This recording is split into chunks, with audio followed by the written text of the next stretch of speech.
Allahumma sholli ala Muhammad.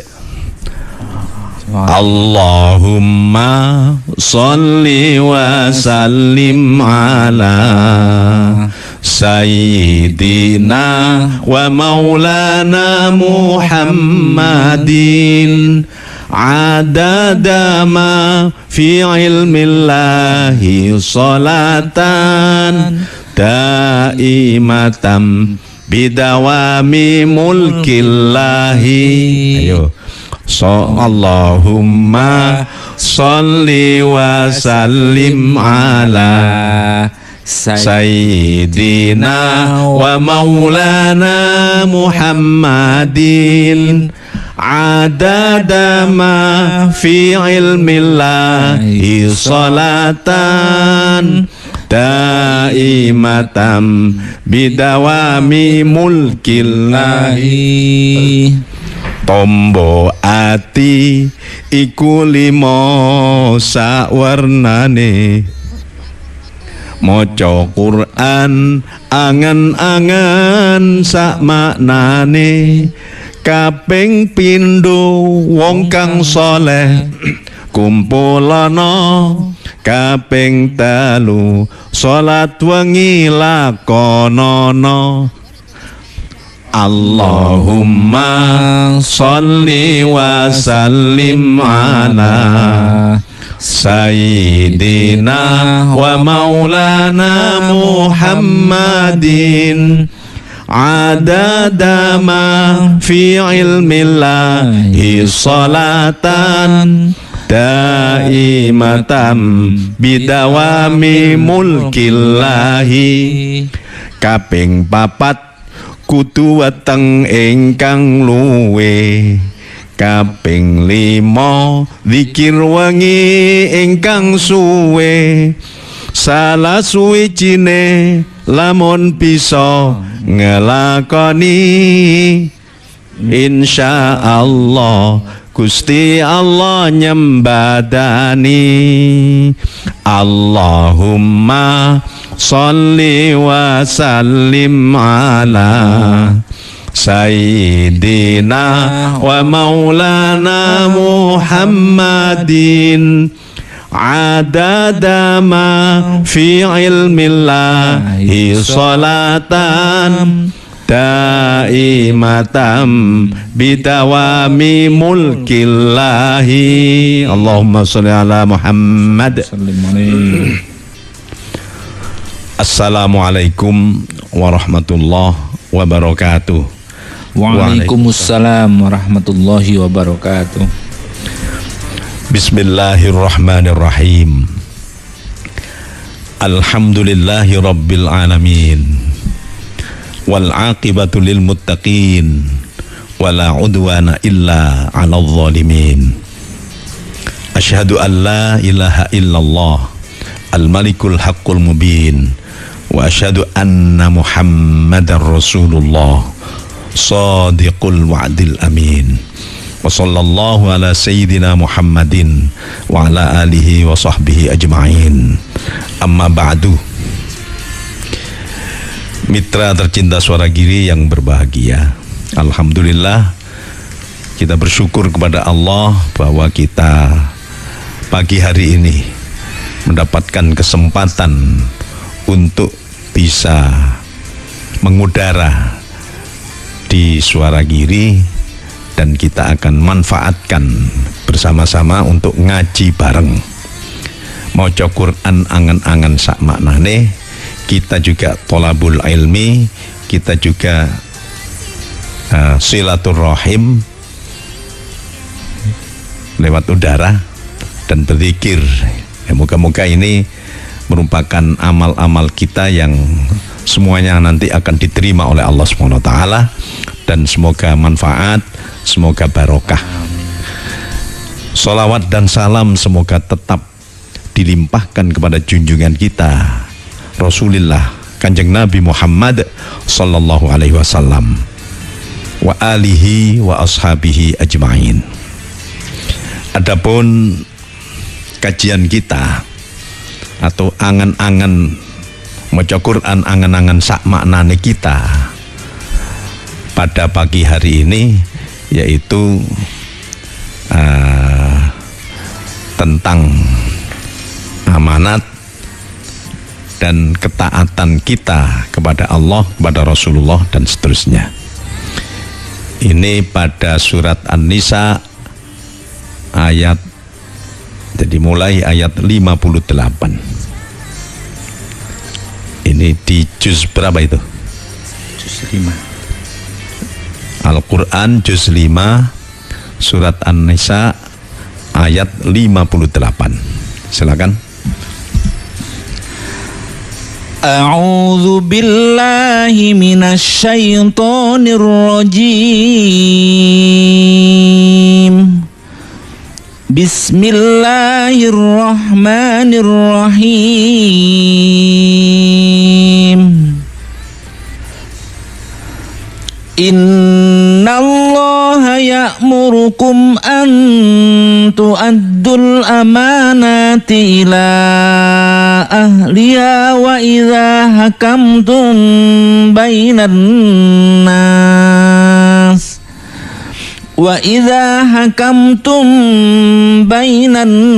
nasi an tahkumu bil adl.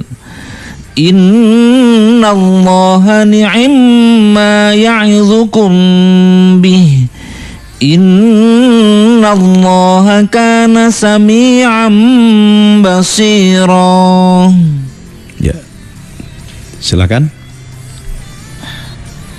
Sungguh Allah menyuruhmu menyampaikan amanat kepada yang berhak menerimanya, dan apabila kamu menetapkan hukum di antara manusia, hendaknya kamu menetapkan dengan adil. Sungguh Allah sebaik-baik yang memberi pengajaran kepadamu. Sungguh Allah Maha mendengar, Maha melihat. Bismillahirrahmanirrahim. Amanah itu satu kata dengan aman, juga dengan amin. Jadi amin, amanah, kepercayaan.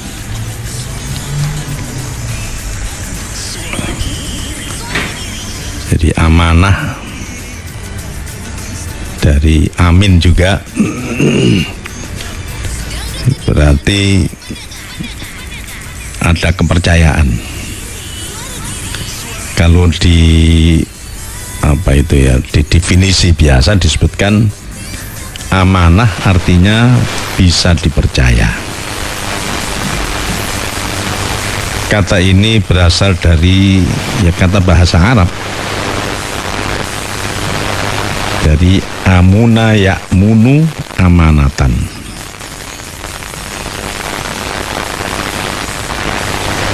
Amanah adalah sesuatu yang dititipkan atau dipercayakan kepada orang lain.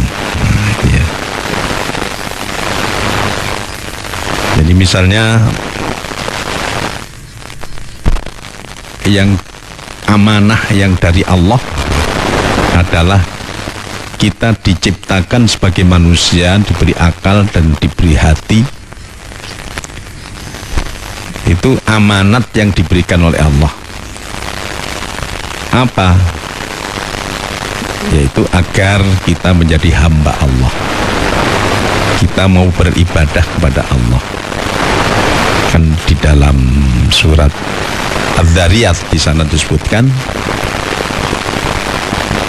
gimana itu? Surat Az-Zariyat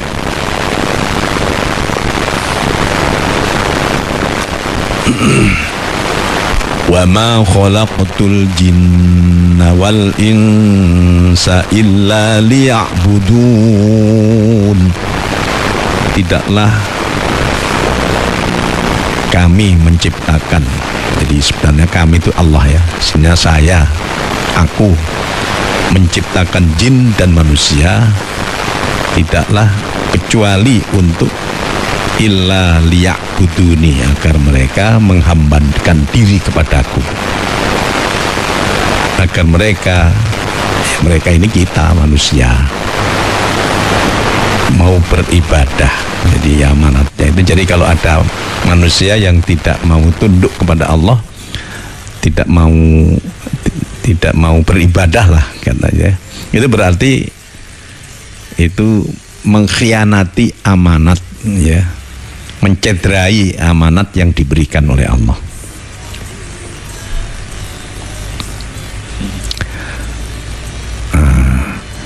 Kepada sesama manusia juga seperti itu.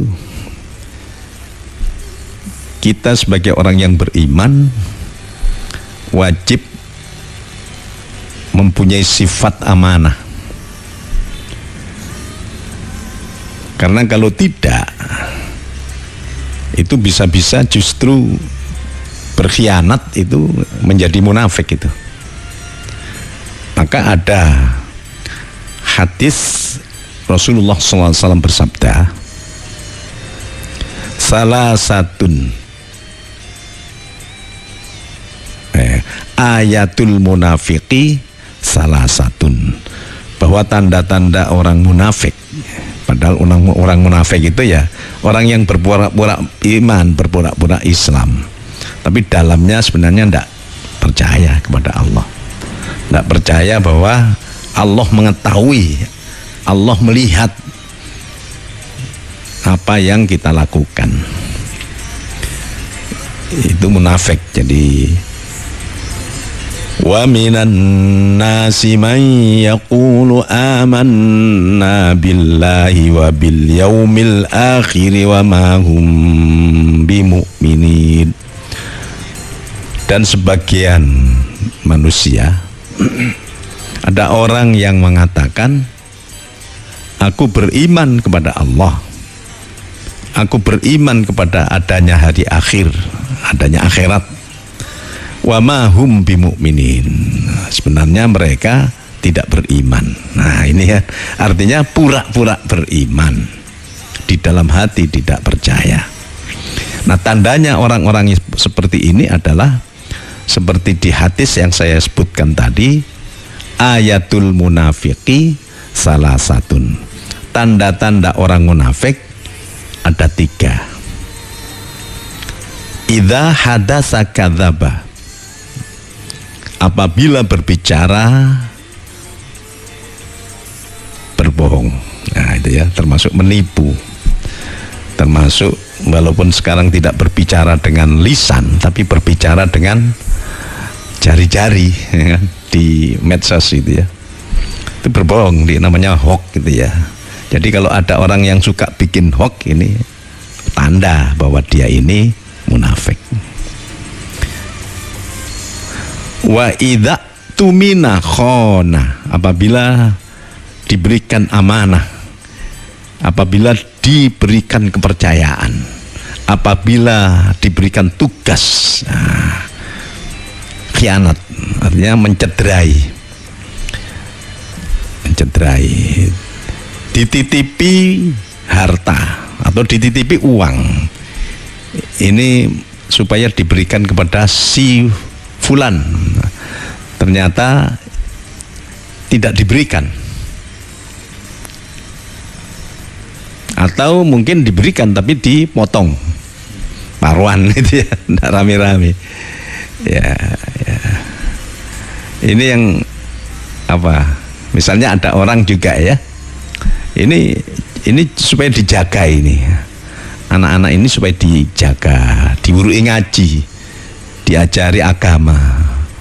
Ternyata yang diberi amanat ini khianat, misalnya malah tidak diajari agama, diajak untuk berbuat serong misalnya ya, atau diajak maling misalnya, itu ini khianat. Itu seorang pejabat, nah, mestinya dia bisa amanah, artinya bisa melaksanakan tugas dengan baik ya, ternyata korupsi. ini khianat, itu tidak amanah. Wa idza wa'ada akhlafa, termasuk tanda orang munafik, apabila berjanji maka dia apa itu, menulayani janji, itu bahasa Indonesia itu apa ya? Nulayani janji. Berselisih.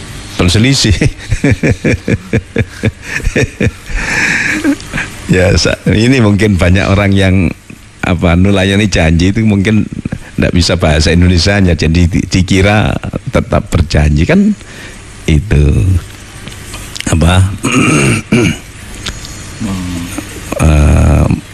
itu ya, mengingkari janji. Nah, itu aja, mengingkari janji. Jadi itu kalau ada orang seperti itu, ini introspeksi pada diri kita masing-masing ya. Jadi kita tidak usah melihat orang lain ya. Jadi misalnya saya ini beriman betul kepada Allah, Tuhan yang Maha Esa, tidak ada Tuhan kecuali Allah.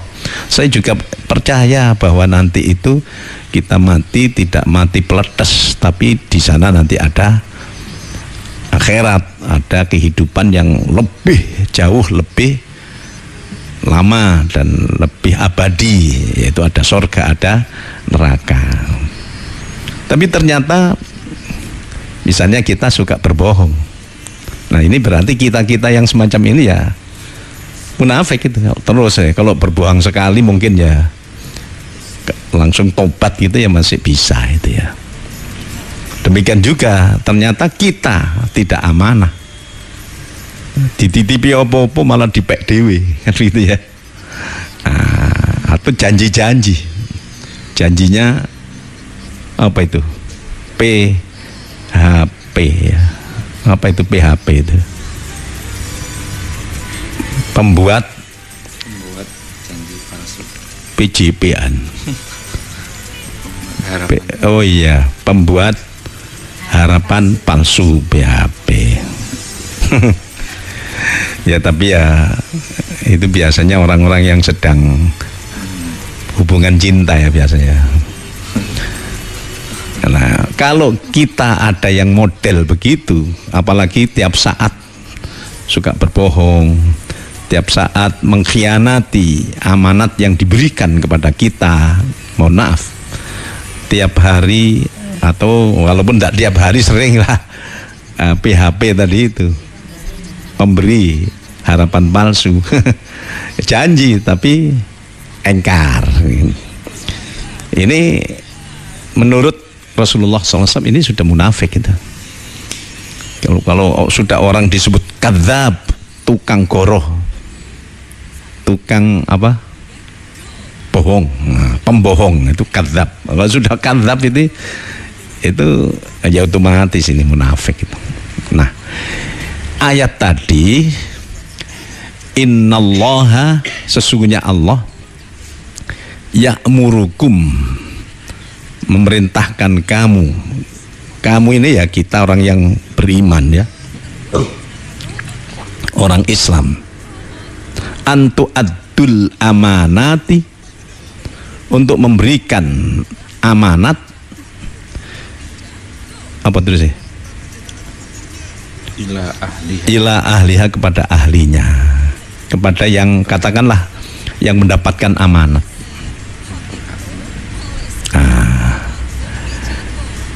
Ini diantara ceritanya ketika Kanjeng Nabi Muhammad Sallallahu Alaihi Wasallam, ketika beliau Fathu Makkah, jadi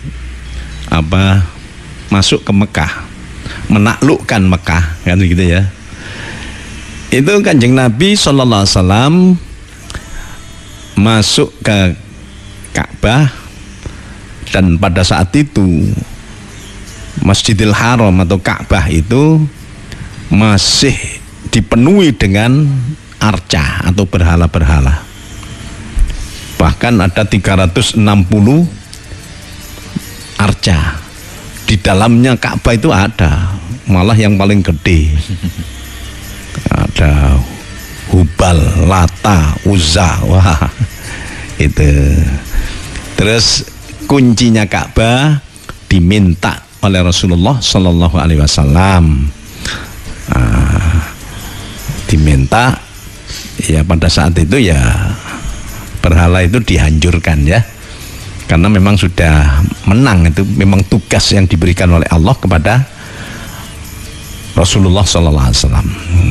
Setelah itu oleh Rasulullah kuncinya itu diberikan lagi kepada si mendapatkan amanat untuk megang kunci Ka'bah itu. Orangnya masih kafir, orangnya kafir. Jadi kita itu juga begitu, diberikan kepercayaan baik oleh orang Islam atau orang kafir, itu tetap harus amanah. Makanya harus diberikan kepada orang yang tadinya itu. Jadi keluarga yang memang pegang kunci Ka'bah itu yang dapat amanah.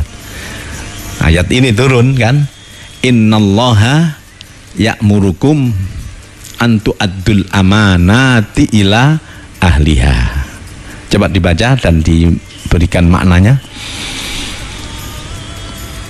Innallaha ya'murukum an tu'addul amanati ila ahliha wa idza hakamtum bainan nas وَإِذَا حَكَمْتُمْ بَيْنَ النَّاسِ أَنْ تَحْكُمُوا بِالْعَدْلِ إِنَّ اللَّهَ نِعِمَّا يَعِظُكُمْ بِهِ إِنَّ اللَّهَ كَانَ سَمِيعًا بَصِيرًا. Sungguh Allah menyuruhmu menyampaikan amanat kepada yang berhak menerimanya, dan apabila kamu menetapkan hukum di antara manusia, hendaknya kamu menetapkannya dengan adil. Sungguh Allah sebaik-baik yang memberi pengajaran kepadamu. Sungguh Allah Maha mendengar, Maha melihat. Ya, sebelum saya jelaskan yang ada hubungannya dengan amanat ini, kita baca sholawat dulu.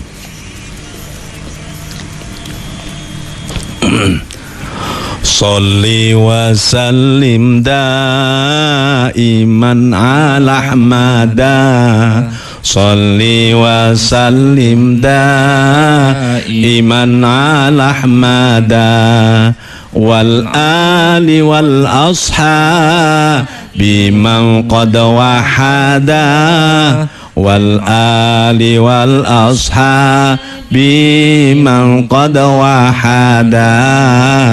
Allahumma salli ala badri tamam, Allahumma salli ala nuri dhalam, Allahumma salli ala miftahi daris salam, Allahumma salli ala syafi'i jami'il anam, Allahumma salli ala badri tamam, Allahumma salli ala nuri dhalam, Allahumma salli ala miftahi daris salam, Allahumma salli ala syafi'i jami'il anam, salli wa sallim daiman ala ahmada,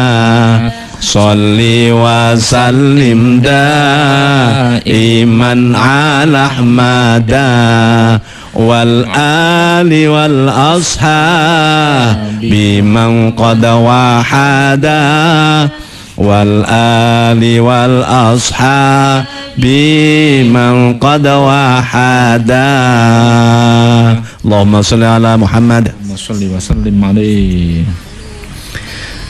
Kanjeng Nabi Muhammad sallallahu alaihi wasallam itu karena beliau orang yang dipercaya atau orang yang dianggap paling jujur,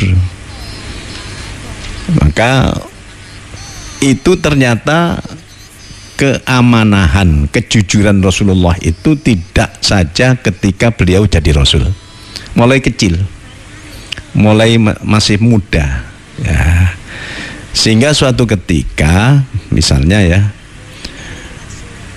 ketika beliau Kanjeng Nabi nih sallallahu alaihi wasallam berusia 35 tahun, terjadi banjir bandang sampai katakanlah merusak atau merobohkan Ka'bah.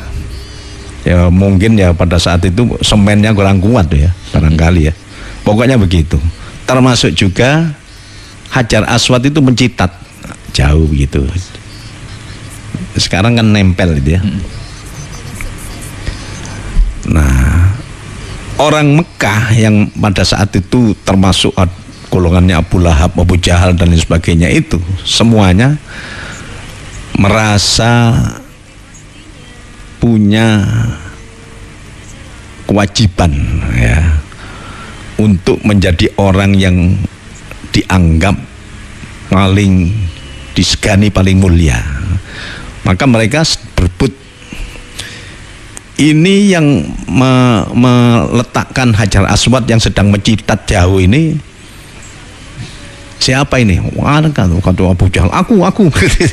Abu Lahab juga begitu dan semuanya ingin. Akhirnya ada yang memutuskan yang datang ke Masjidil Haram. Ya, padahal Masjidil Haram pada saat itu masih ada berhala-berhala ya. Ketika Rasulullah masih berusia 35 tahun. Yang paling pagi, yang paling dulu datang di Masjidil Haram itulah yang berhak untuk membawa dan menempelkan Hajar Aswad di tempatnya. Nah, gitu ya. Ternyata besoknya itu yang datang paling pagi itu Rasulullah SAW.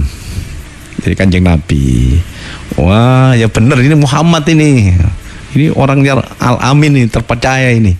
Betul. Kanjeng Nabi kemudian membawa serban begitu, serban di ini kan apa, dibeber ya, digelar gitu ya. Terus pimpinan-pimpinan Quraisy dan lain-lain itu disuruh berjajar di situ, kemudian batu yang tadi mencitat itu ditaruh di tengah-tengah serban yang dilebarkan tadi. Jadi semua yang ngangkat. Jadi ada yang bagian pucuk, ada yang tengah, semuanya ikut merasakan. Baru ketika dekat di tempat yang aslinya yang di pojok Ka'bah itu, maka Kanjeng Nabi kemudian meletakkan di situ. Wah, Muhammad itu betul-betul Al-Amin, orang yang betul-betul terpercaya. Jadi sebelum beliau jadi Rasul itu sudah Al-Amin itu, dan itu banyak peristiwa-peristiwa lain itu. Ketika juga ditugaskan oleh Siti Khadijah yang pada saat itu masih belum menjadi istri Rasulullah, Kanjeng Nabi itu ditugaskan untuk membawa dagangan ke Syam, ditemani oleh Maisarah. Ini mohon maaf, Maisarah itu laki-laki loh sih, namanya Maisarah. Itu ternyata Maisarah itu memang disuruh oleh Siti Khadijah radhiyallahu anha yang pada saat itu masih Kanjeng Nabi masih berusia 25 tahun ya. Ya apa kok Muhammad itu caranya dagang itu amanah betul apa enggak? Betul. Jadi Kanjeng Nabi itu berdagang itu kepada orang yang membeli dagangan itu terang-terangan Kanjeng Nabi. Ini harganya 100. Kalau kepada sampean saya kasih 125. Memang aslinya 100. Ternyata orang sangat tertarik dengan cara Kanjeng Nabi sallallahu alaihi wasallam seperti itu. Nah, ini termasuk bagian dari keamanatannya. Kan banyak orang iki regane piro, Cak? Iki sampean iki aku kulak itu 150 padahal kulake 100 ya. Jadi Kanjeng Nabi semua begitu, dan itu semuanya akhirnya justru malah dagangannya Siti Khadijah yang dibawa oleh Kanjeng Nabi Muhammad Sallallahu Alaihi Wasallam ini laku keras, justru malah dapat badi banyak itu dengan cara yang amanah seperti itu. Demikian juga ketika jadi megang amanat itu, walaupun yang memberikan kepercayaan itu orang kafir, ya tetap kita juga begitu. Makanya dulu ketika Rasulullah Kanjeng Nabi Muhammad Sallallahu Alaihi Wasallam mau hijrah ke Mekah, ya kan, mau hijrah ke Madinah gitu ya. Itu memang Kanjeng Nabi itu mau sudah mau Pak No Muhammad ini, kata orang-orang kafir itu. Jadi mereka sedang berunding, ternyata ada seorang tua laki-laki yang ngaku dari Yaman, orang tua gitu. Ala qaulin, menurut riwayat sebenarnya si orang laki-laki yang tua yang ngaku dari Yaman itu iblis, itu setan lah katanya. Orang-orang sedang, saya ikut punya pendapat begini aja, kan ada yang Muhammad itu dibunuh saja ya. Terus yang lain, oh jangan, kalau Muhammad dibunuh nanti Bani Hashim nanti marah, karena memang adatnya pada saat itu seperti itu. Jadi orang yang membunuh orang itu pasti akan diadili oleh kaumnya, kaum yang terbunuh tadi itu. Jangan. Bagaimana kalau dibui, kita bui saja di penjara? Oh jangan, Muhammad kan temannya banyak, nanti malam-malam ada yang datang untuk mengambil, rame-rame. Bagaimana kalau diusir? Wah, kalau diusir juga bahaya, karena Muhammad itu pintar ngomong, ya kan. Quran itu kan enak bacaannya, itu disangka orang kafir itu omongannya enak, itu kan memang Kanjeng Nabi itu kan suaranya kan bagus ya. Ketika membaca Quran itu orang pasti tertarik itu. Makanya beliau mengatakan,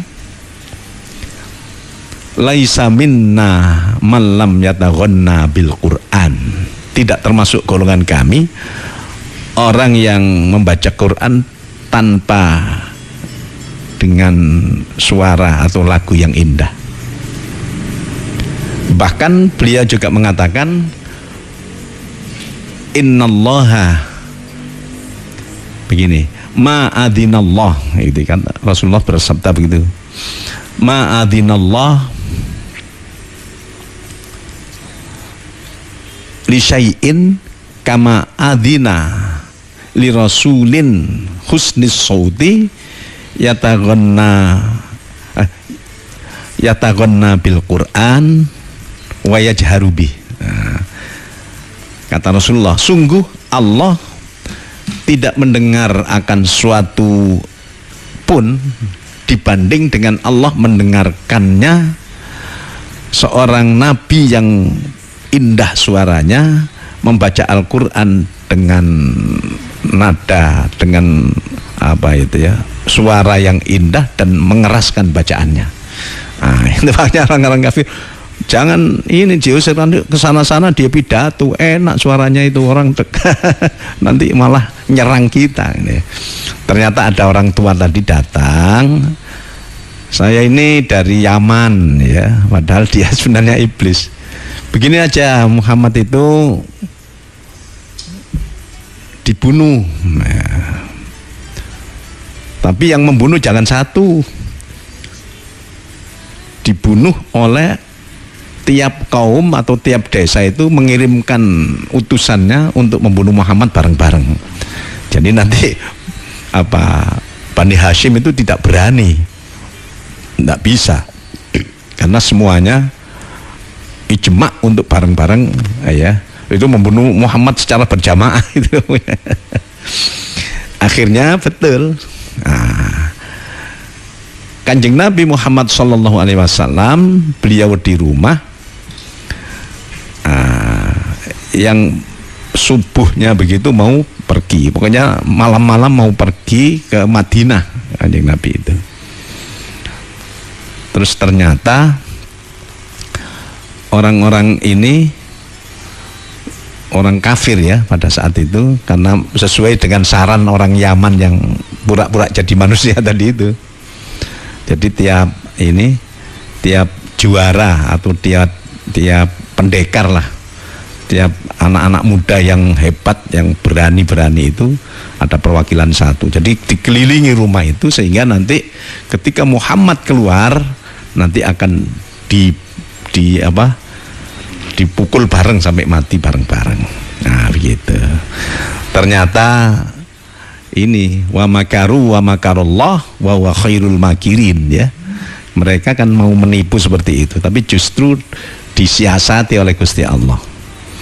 Jadi Kanjeng Nabi keluar malam-malam itu, keluar sambil membaca waja'alna min baini aydihim saddan wa min khalfihim saddan fa'aghshaynahum fahum la yubsirun.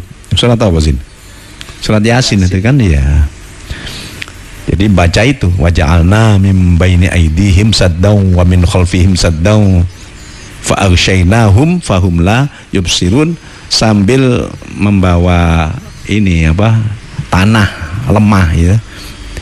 Ternyata pemuda-pemuda kafir yang mengepung di situ semuanya ada yang tidur, ada yang melorot tapi nggak melihat. Nah, akhirnya Kanjeng Nabi janjian dengan Sayyidina Abu Bakar di Jabal Sur sana, gitu ya. Nah, orang kemudian bangun, yang tadinya nggak tahu itu sadar semuanya. Akhirnya masuk ke rumah Kanjeng Nabi tadi itu. Nah, ternyata yang didapati itu adalah Sayyidina Ali. Jadi pakai kemulnya Kanjeng Nabi itu Sayyidina Ali. Jadi begitu, loh bukan Muhammad Ali, iya aku duduk Muhammad, aku Ali gitu ya. Nah, kenapa Sayyidina Ali di situ? Apa melindungi Kanjeng Nabi? Ternyata bukan. Jadi tidak menjadi menjadi korbannya Kanjeng Nabi, bukan. Jadi begini, ini amanah ini maksud saya itu. Jadi begitu masyarakat walaupun masih kafir percaya dengan Rasulullah. Dulu kan belum ada bank ya. Iya. Harta benda yang banyak itu uang dirham, uang emas, apalagi itu dititipkan kepada Kanjeng Nabi karena yakin bahwa Muhammad ini orang yang amanah gitu ya. Nah, begitu. Jadi kemudian dititipkan kepada Sayyidina Ali supaya Kanjeng Nabi ketika sudah tidak di Mekah itu barang-barang itu supaya diberikan kepada orang yang menitipkan itu. Nah, ini hebatnya itu keamanatannya Rasulullah. Sayyidina Ali juga amanah, berani dia, nggak takut dibocor. Itu Masya Allah. Itu amanah itu, jadi tidak harus yang mengamanati itu orang mukmin ya, orang kafir pun kita harus tetap amanah. Kita juga tidak boleh berbohong, termasuk tidak berbohong kepada orang yang non muslim, tetap harus ini. Amanat juga begitu ya, tentu saja kecuali dalam kepepet, yaitu dalam keadaan perang itu ya memang harus al-qatlu khid'atun, bahwa perang itu ada tipuan. Nah, perang gak gelem nipu ya kalah betul itu ya. Jadi kecuali dalam keadaan perang. Lalu kalau keadaan damai ya wajib ya kepercayaan itu tetap dipegang, walaupun yang memberi kepercayaan itu adalah orang kafir, katakanlah seperti itu. Coba tadi dibaca lagi. Innallaha ya'murukum an tu'addul amanati ila ahliha wa idza hakamtum bainan nas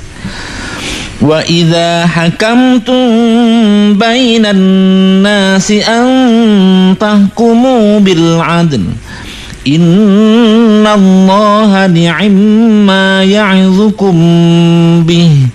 Innallaha kana sami'an basira. Baca terjemahnya. Kena-kena. Sungguh Allah menyuruhmu menyampaikan amanat kepada yang berhak menerimanya. Dan apabila kamu menetapkan hukum di antara manusia, hendaknya kamu menetapkannya dengan adil. Sungguh Allah sebaik-baik yang beri pengajaran kepadamu. Sungguh Allah Maha mendengar, Maha melihat. Jadi wa idza hakamtum bainan nasi antahkumu bil adl, ya. Apabila, apa itu artinya tadi? Hakamtum, kamu menetapkan hukum di antara manusia, antahkumu bil adl, hendaknya engkau, ini termasuk amanah itu. Jadi bagian daripada amanat keadilan itu. Nah, itu terhadap siapapun menjadi adil. Oh, ini kan Pak, hanya untuk pejabat saja, ya kelihatannya seperti itu. Tapi sebenarnya tiap orang itu kan pemimpin, ya. Kan ada itu hadisnya, Kanjeng Nabi SAW, beliau bersabda, kullukum ra'in wa kullukum mas'ulun an ra'iyatih. Ya, dan seterusnya itu, ya. Tiap kamu ini ya orang Islam, ya, kita orang yang beriman itu penggembala itu pemimpin. Orang menggembala kambing itu kan sulit itu, kambingnya banyak, satu orang yang penggembala kerbau lebih mudah mungkin, ya, karena pelungu koyok kebu itu kalau kerbau. Nah, jadi semua orang kan pemimpin, paling tidak mimpin dirinya sendiri, mimpin keluarganya. Kalau pejabat yang mimpin, atau apa itu, lurah atau camat atau bupati, wali kota, gubernur, presiden, kan itu pemimpin. Tapi yang tidak punya jabatan seperti itu sebenarnya juga pemimpin. Itu harus melakukan kepemimpinan dengan wa antahkumu bil adl, dengan adil, gitu, ya. Nah, itu memang apa namanya itu, akhlak, ya, akhlak. Dan semuanya kita harus di samping amanah juga adil. Makanya di khutbah yang kedua tiap Jumatan itu kan ada ini, ya, apa itu? Innallaha ya'muru bil adli wal ihsan wa ita'i dzil qurba wa yanha 'anil fahsya'i wal munkari wal bagyi ya'idzukum la'allakum tadhakkarun.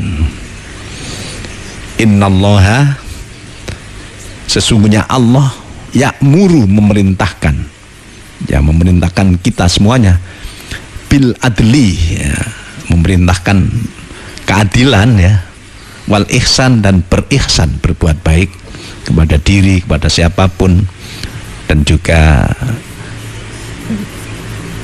harus baik kepada Allah.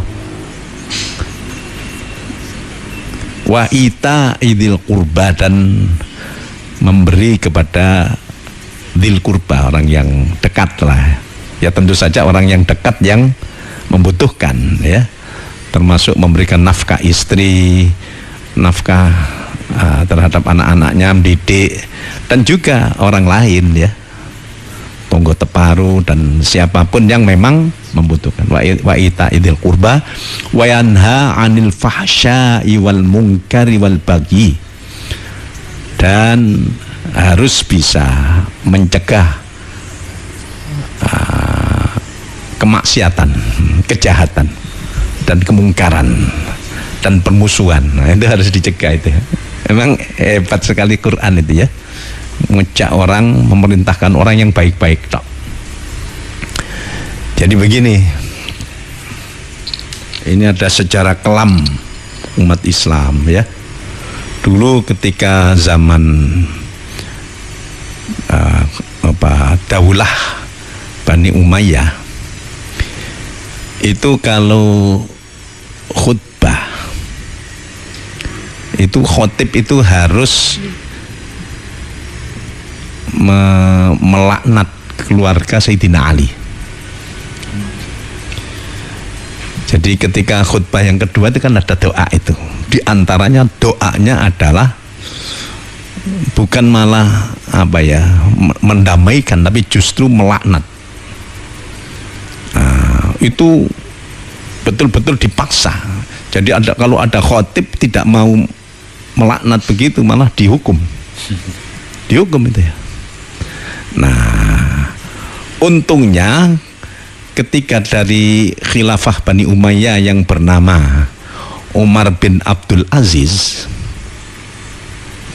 itu Umar bin Abdul Aziz itu ya khalifah dari Bani Umayyah yang paling adil, yang paling warak, pokoknya yang paling baik. Itu yang lain-lain ya ada yang seperti tadi itu ya, harus melaknat itu.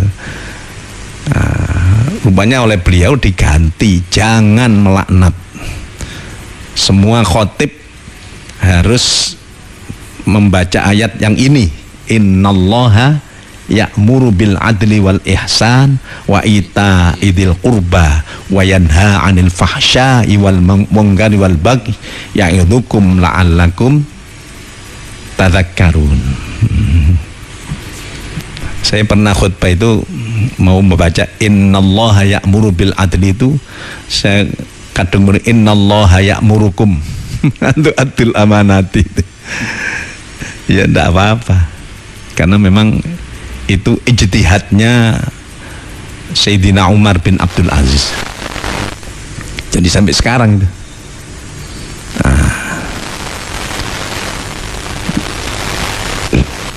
Jadi orang itu harus adil lah, karena semua orang kan pemimpin ya, semua orang pemimpin harus adil. Kalau tidak adil berarti zalim. Kalau zalim ya nanti neraka itu. Nah gitu. Nah sekarang kita baca ini lagi, sholawatan lagi.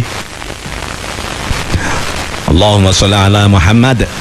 Astaghfirullah Rabbal baraya, astaghfirullah minal khotoya, Rabbi zidni ilman nafi'a wa wafiqni amalan salihah. Ya Rasulullah salamun alaik, ya rafi'a syani wa daraji,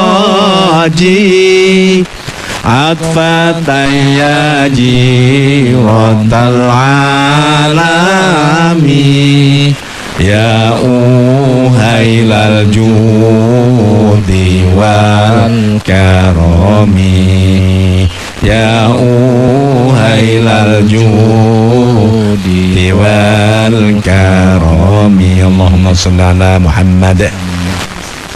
Insyaallah ya. Nah, ini aja kita lanjutkan ayat 59. Nah, silakan. Ya ayyuhalladzina amanu ati'ullaha wa ati'ur rasula wa ulil amri minkum, fa in tanaza'tum fi syai'in farudduhu ila Allahi war rasuli in kuntum tu'minuna billahi wal yawmil akhir, dzalika khairu wa ahsanu ta'wila. Wahai orang-orang yang beriman, taatilah Allah dan taatilah Rasul Muhammad dan ulil amri, pemegang kekuasaan di antara kamu. Kemudian jika kamu berbeda pendapat tentang sesuatu, maka kembalikanlah kepada Allah, Al-Quran dan Rasul sunnahnya. Jika kamu beriman kepada Allah dan hari kemudian, yang demikian itu lebih utama bagimu dan lebih baik akibatnya.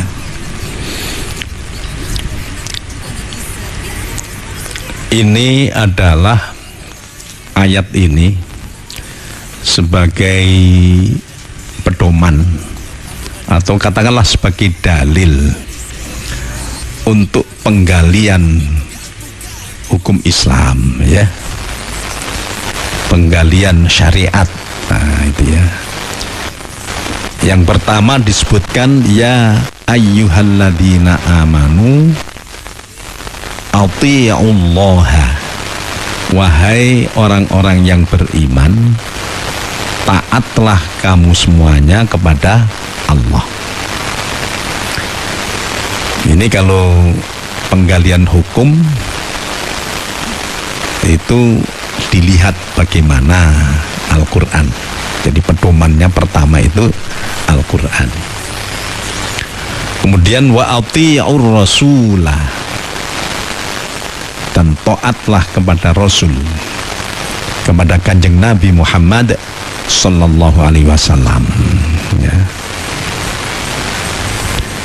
Itu pedoman kedua, ya, atau dalil kedua, yaitu hadis atau sunnah Rasul.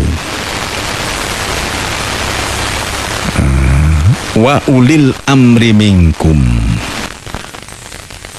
dan orang-orang yang menguasai di antaramu. Ini kalau madzhabul arba'ah, termasuk khususnya dari Imam Syafi'i radhiyallahu anhu, itu diartikan sebagai ijma'. Ijma'. Ijma' itu adalah kesepakatan umat atau ulama akan sesuatu hal yang sebelumnya tidak ada terjadi pertentangan atau perbedaan.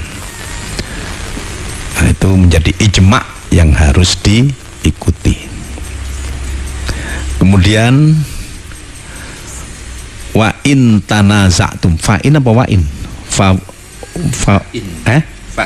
Fa'in tanaza'tum fi syai'in farudduhu ilallahi war rasul in kuntum tu'minuna billahi wal yaumil akhir dzalika khairu wa ahsanu ta'wila.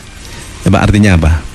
Fa in tanaza'tum di situ. Jika kamu berbeda pendapat tentang sesuatu, maka kembalikanlah kepada Allah, Al-Quran dan Rasul sunnahnya. Iya. Jadi kalau katakanlah berbeda pendapat atau bertentangan pendapat atau tidak bisa mendapatkan dari Quran dan hadis, sehingga terjadi perbedaan. Di Qurannya tidak ada, di hadisnya tidak ada. Itu gimana? Maka kembalikanlah kepada Al-Quran dan hadis, kepada Allah dan Rasulullah. Ini qiyas itu. Qiyas itu. Kenapa terjadi perbedaan? Kenapa ada kasus kan tidak ada di Quran, tidak ada di hadis? Itu maka terjadi perbedaan.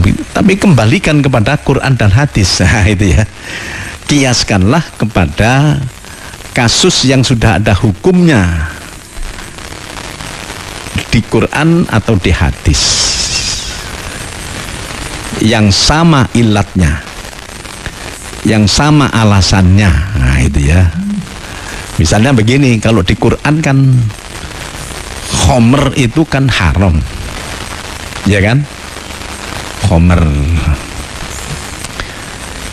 Kenapa kok haram? Nah, ilatnya karena khomer itu memabukkan. Nah, itu ya. Terus di Jawa, di Indonesia namanya khomer nggak ada, karena khomer itu terdiri daripada perasan kurma atau anggur yang difermentasikan menjadi minuman yang memabukkan.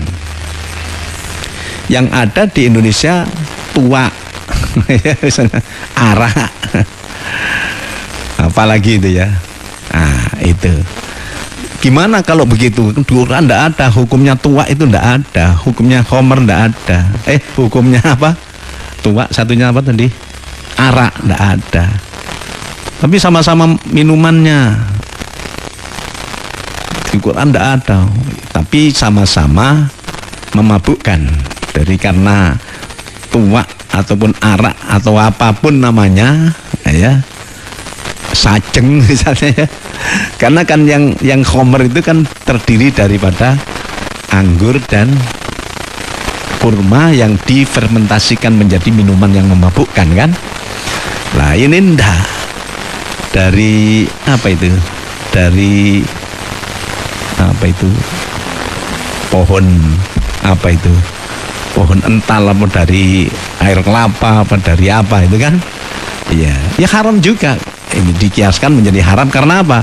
Ilatnya sama, sama-sama memabukkan. Ya. Sama dengan ini. Kalau dulu, mungkin ya sampai sekarang itu, zakat fitrah itu kan pakai gandum dan kurma, nah, ya kan gitu ya. Lah gimana kita ndak ada gandum, ndak ada kurma? Jadi, kalau sekarang ada itu ya, kalau dulu kan ndak ada itu. Dulu ndak ada. Oh ini kenapa kok zakat fitrah pakai gandum, pakai kurma? Ya alasannya gandum dan kurma itu adalah makanan pokok. Nah, itu yang dipakai untuk zakat fitrah. Nah sekarang di Indonesia makanan pokok apa? Oh beras. Ya berarti zakat fitrahnya pakai beras. Itu enggak bid'ah, itu memang begitu hukum itu. Kias itu. Makanya kalau ada orang yang mengatakan sekarang kita harus kembali kepada Quran dan hadis, ayatnya fa in tanaza'tum fi syai'in faruddu ilallahi war rasul. Jadi semuanya disuruh datang ke Quran. Itu belajar menjadi mujtahid semuanya ya, malah tambah itu goblok berjamaah itu malahan. Kita kembali ke Quran ya, itu ya tidak betul itu ya. Jadi fa in tanaza'tum fi syai'in farudduhu ilallahi war rasul. Kembalikan kepada Allah dan Rasul.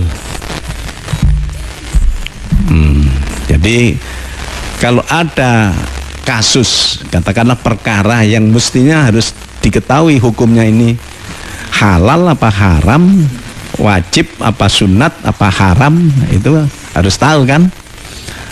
Padahal di Qur'annya tidak ada, teksnya itu tidak ada, di hadisnya juga tidak ada.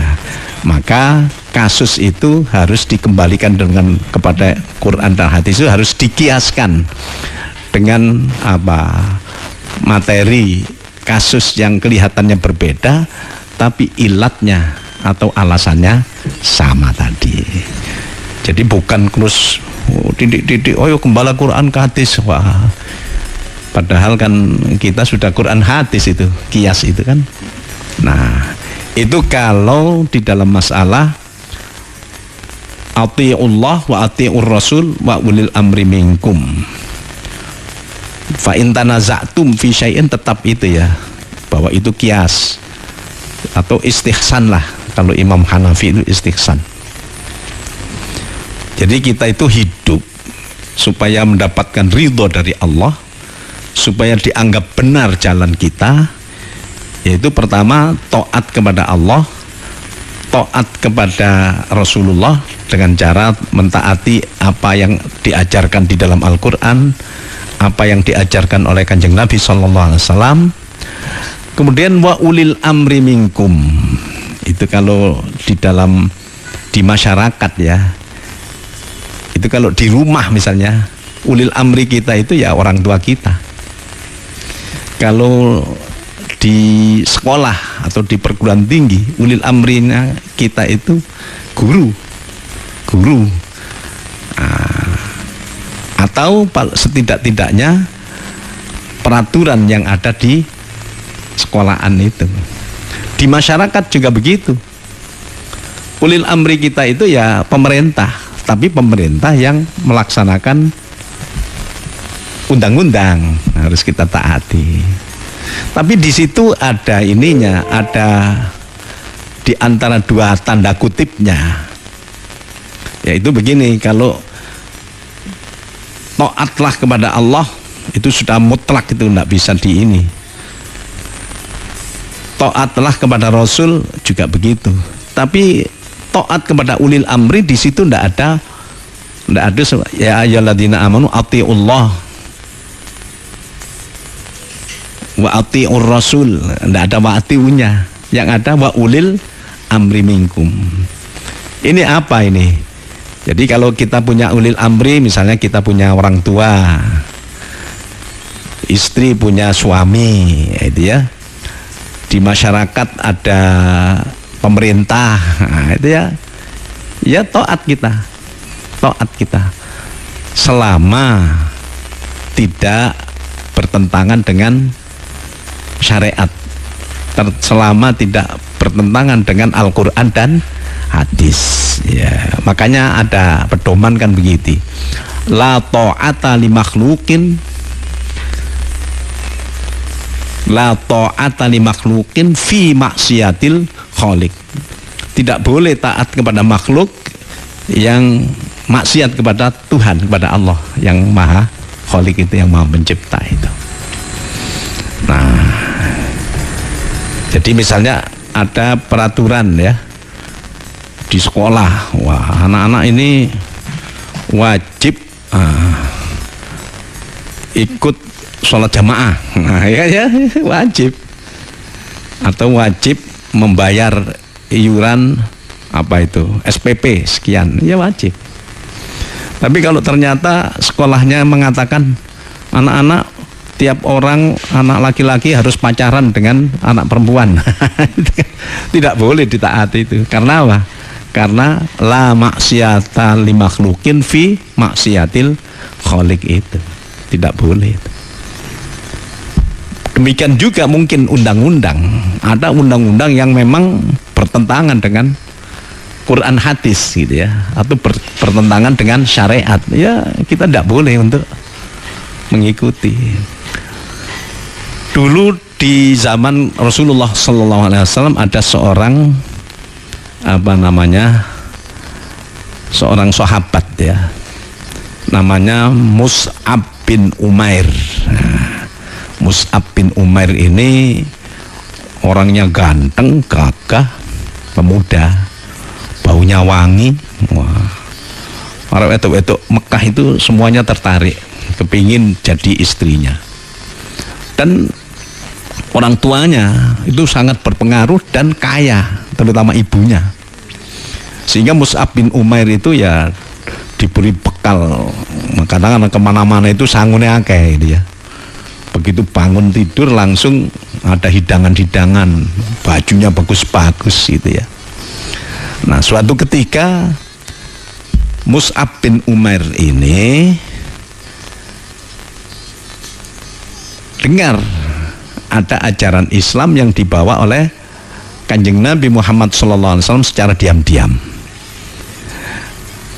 Dicari ya, ternyata betul Kanjeng Nabi dan para sahabat pada saat itu sedang di rumahnya sahabat Arqam bin Abil Arqam, tempatnya memencil itu di dekat sofa cepat Jabal Gubes itu ya. Jadi orang tidak tahu. Datang sampai itu Mus'ab ini. Setelah datang di sana tanya-tanya tentang Islam, akhirnya dia ini kemudian masuk Islam, baca syahadat. Ya belum berani kepada ibunya, lama-lama ibunya mengetahui bahwa si Mus'ab ini masuk Islam gitu ya. Akhirnya disiksa, tidak dikasih sarapan, tidak dikasih duit. Sudahlah, bajunya itu diambil semuanya. Jadi pakaiannya itu ganti pakaian yang jelek gitu. Katakanlah hanya pakai kaos saja barangkali sekarang gitu ya. Bahkan disekap, ngerti disekap? Dikurung. Nah, suatu ketika Ayo kamu harus kembali ke agama kita yang lama.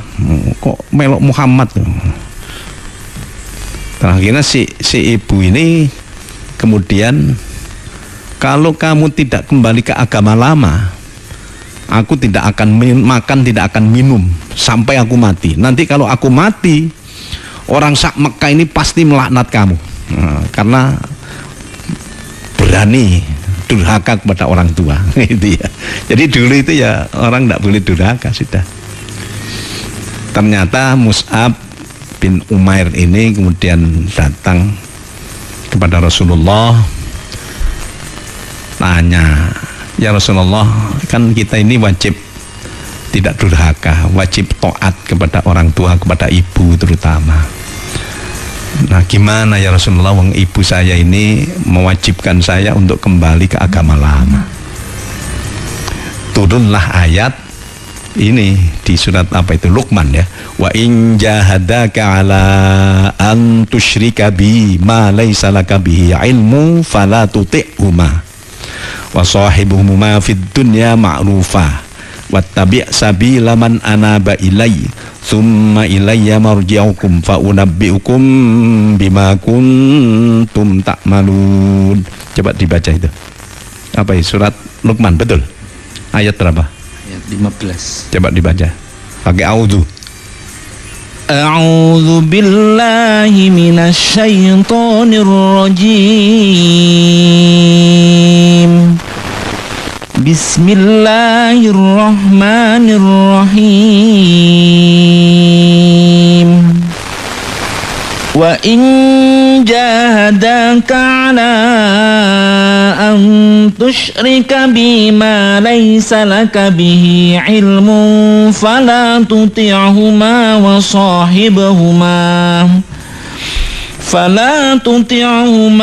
sahibhuma fid dunya ma'rufan wattabi' sabila man anaba ilayya thumma ilayya marji'ukum fa unabbi'ukum bima kuntum ta'malun. Ya. Dan jika keduanya maksamu untuk menyekutukan aku dengan sesuatu yang engkau tidak mempunyai ilmu tentang itu, maka janganlah engkau menaati keduanya, dan pergaulilah keduanya di dunia dengan baik, dan ikutilah jalan orang yang kembali kepadaku. Kemudian hanya kepadaku tempat kembalimu, maka akan aku beritahukan kepadamu apa yang telah kamu kerjakan. Nah, ini jawaban langsung dari Gusti Allah. Bagaimana kalau orang yang mestinya taat kepada orang tua, tidak boleh durhaka, tidak boleh melawan, ternyata orang tuanya memerintahkan atau mengajak untuk menjadi orang kafir, untuk menjadi orang musyrik. Nah, ternyata jelas disebutkan, walaupun wajib taat, wajib menghormat, wajib baik-baik kepada orang tua atau kepada siapapun, wa in jahadaka ala an tusyrika bi, kata Allah, apabila mereka, ayah dan ibu, mewajibkan atau memaksa kamu musyrik kepada aku, kata Allah, menjadi kafir, ma laisa laka bihi ilm, di mana kamu tidak mempunyai pengetahuan tentang itu, fala tuti'huma, maka jangan taat kepada mereka berdua, karena perintahnya justru menjadi kafir kan, bertentangan dengan ajaran Islam, ajaran Allah ya. Tapi tetap wasahibhuma fid dunya ma'rufa, ya, pergaulilah mereka ini dengan pergaulan di dunia ini yang baik, tetap sopan, tetap bagus, bahkan tetap taat kalau ngajaknya hal-hal yang baik. Wattabi sabila man anaba ilai, ikutilah jalan orang-orang yang kembali kepadaku, kata Allah. dan seterusnya tadi itu. Nah, inilah kemudian ada itu tadi, la maksiat, ya bagaimana tadi? La ta'ata li makhluqin fi maksiatil khaliq. Tidak boleh taat kepada makhluk di dalam masalah maksiat kepada pencipta, kepada Allah, kepada Tuhan. Nah, itu ya. Jadi sampai sekarang itu kita sebagai bangsa Indonesia, kita orang Islam kan wajib taat kepada Allah, taat kepada Rasulullah, juga taat. Tapi di situ tidak ada wa'ati'u apa tadi? Ulil amri, tidak ada begitu. Wa ulil amri minkum, ini menunjukkan memang ada syarat ya. Kita taat pada undang-undang yang ada. Terutama kita sebagai bangsa Indonesia ini, Masya Allah ini satu-satunya bangsa yang punya Pancasila itu ya. Kita harus perketuhanan yang Maha Esa. Itu yang wajib betul taat. Aturan-aturannya juga wajib harus kita taati. Nah, termasuk bayar pajak segala itu ya. Asal bukan aturan yang menyalahi syariat, menyalahi Allah dan Rasulullah. Nah, jadi misalnya terus ganti pemerintah yang kita harus berketuhanan yang maha banyak. Itu yang tidak boleh ikut itu. Tidak boleh ikut. Wajib ya, tapi tetap bergaul yang baik. Orang tua saja seperti itu. Ibu terutama tadi itu kan. Siapa itu? Mus'ab bin Umair itu. Jadi itu. Kemudian kembali kepada Quran hadis itu bukan kok langsung semuanya harus belajar lagi terus mempelajari Quran dan hadis jadi ijtihad sendiri dan wah ini malah tambah tidak karu-karuan. Soalnya di Quran kan sholat saja kan tidak ada rinciannya ya. Kalau kita Qurannya tidak ada, wah bingung jadi. Jadi begitu. Ya moga-moga ini ada guna dan manfaatnya bagi kita semuanya. Yang penting ayat pertama tadi kita wajib amanah. Kemudian di situ juga kita wajib untuk berlaku adil terhadap apapun. Kemudian ayat yang ke-59 itu kita hidup ini supaya dapat ridho, supaya bahagia, supaya selamat, diberikan rahmat oleh Allah. Ya taat kepada Allah, taat kepada Rasulullah, taat kepada ulil amri. Ulil amri saya katakan kalau di rumah itu mungkin ya orang tua lah itu ya. Kalau di masyarakat sebagai bangsa Indonesia ya undang-undang, tapi dengan catatan yang tidak bertentangan dengan syariat. Nah, itu aja. Bismillahirrahmanirrahim. Allahumma salli wa sallim wa barik ala sayyidina Muhammad wa ala ali sayyidina Muhammad walhamdulillahi rabbil alamin. Barakallahu lana fil Qur'anil azim wa nafa'ana minal ayati wa dzikril hakim. Allahumma ja'alil Qur'ana lana fid dunya qarina wa fil qabri munisa fil qiyamati syafi'a wa minan nari sitrun wa hijaba wa 'alas sirati nura wa fil jannati rafiqa wa ilal khairati kulli dalila wa imama. Allahumma anfa'na bima 'allamtana wa 'allimna ma yanfa'una warzuqna 'ilman yanfa'una. Rabbana atina fid dunya hasanah wa fil akhirati hasanah wa qina adzaban nar wa adkhilna jannata mal abrar ya aziz ya ghaffar ya rabbal alamin. Tawaffana muslimin wa alhiqna bis salihin. Rabbana atina fid dunya hasanah fil akhirati hasanah wa qina adzaban nar. Wa sallallahu ala sayyidina Muhammadin wa ala alihi wasallam. Alhamdulillahi rabbil alamin. Allahumma arhamni bil Qur'an waj'alhu li imaman wa nuran wa hudan wa rahmah. Allahumma dhakkirni minhu ma nasitu wa 'allimni minhu ma jahiltu warzuqni tilawatahu ana al-laili wa atrafan nahar waj'alhu li hujjatan ya rabbal alamin. Da'wahum fiha subhanakallahumma wa tahiyyatuhum fiha salam wa akhiru da'wahum anil hamdulillahi rabbil alamin. Assalamualaikum warahmatullahi wabarakatuh.